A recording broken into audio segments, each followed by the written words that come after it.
Bueno, tenía un par de años que quería sacar este video, como no sabía cómo hacerlo, en fin. Bueno, por fin lo saqué, lo voy a poner ahí en los canales necesarios. Había hecho unos en TikTok, pero bueno, aquí estamos ya en este canal, los constitucionalistas. Y bueno, hoy les vamos a hablar sobre las similitudes y diferencias entre la guerra México-Estados Unidos del siglo XIX, de 1846-1848, y la guerra que se libra hoy en día entre Rusia y Ucrania. En el canal Cosas Militares se hizo una referencia a esto diciendo, con el argumento de que en Ucrania había ganado, ¿no? Independientemente de cómo terminaran las cosas, pues el hecho de haber repelido el ataque ruso en Kiev, pues había hecho de que ya eran ganadores porque habían salido de la influencia rusa. Yo difiero de esa interpretación, pero hacía una comparación en la que México, pues, le pasó eso en el siglo XIX, ¿no? Su potencia conjunta eh, hizo una invasión, tomó la capital y bueno, se anexó una parte del territorio, ¿no? Que era lo que pretendían los rusos, ¿no? Someter al gobierno de Kiev y hacerlo firmar un pacto de paz, pues humillante, ¿no? Más o menos lo que pasó en México. Bueno, entonces similitudes en la guerra México-Estados Unidos y Ucrania y Rusia. Primero porque también inicia con un conflicto territorial de separación, ¿no? Donde hay étnicos, en este caso rusos, y en el caso de Texas, pues había colonos norteamericanos, ¿no? En el caso de Donetsk y Lugansk, pues eran territorios de la antigua Unión Soviética que mantienen mucha población rusa, ¿no? En el caso de Texas, pues eran colonos que llegaron a esta parte del territorio mexicano, ¿no? Que eran anglosajones. Esa es una de las similitudes, ¿no? Porque así empieza, digamos que empieza porque se declara independiente de Texas en 1836 y Donetsk y Lugansk también declaran su independencia en 2014, años antes del conflicto. En el caso, México va a terminar eh,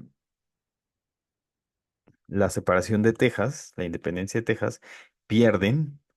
Y bueno, se crean ahí unos acuerdos de Velasco un poco que nadie reconoce bien porque pues fueron cuando Santana estuvo preso, entonces pues no se reconocen por los congresos, entonces pues no son válidos, ¿no? Son válidos hasta que Estados Unidos obliga a México a que sean válidos, ¿no? Después en 2014 vemos el caso de Ucrania, pues esto es un poco así, ¿no? Intenta Ucrania reprimir esa independencia y se encuentra pues con estas milicias. Todavía no estaba el ejército ruso como tal, eran milicias apoyadas sí por el gobierno ruso, pero no era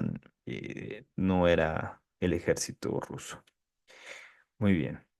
La siguiente similitud que yo encontré fue esta similitud entre Zelensky, Saluzny y Santana, Nicolás Bravo, que es muy interesante porque Santana, eh, pues sí era un presidente que la verdad es que sí iba a las batallas, al final era un presidente muy popular en ese entonces, que también, pues al igual que Zelensky, él dijo, no me voy de Kiev, ya me dijeron los norteamericanos que sí van a tomar la ciudad, pero aquí nos aguantamos, aquí nos defendemos.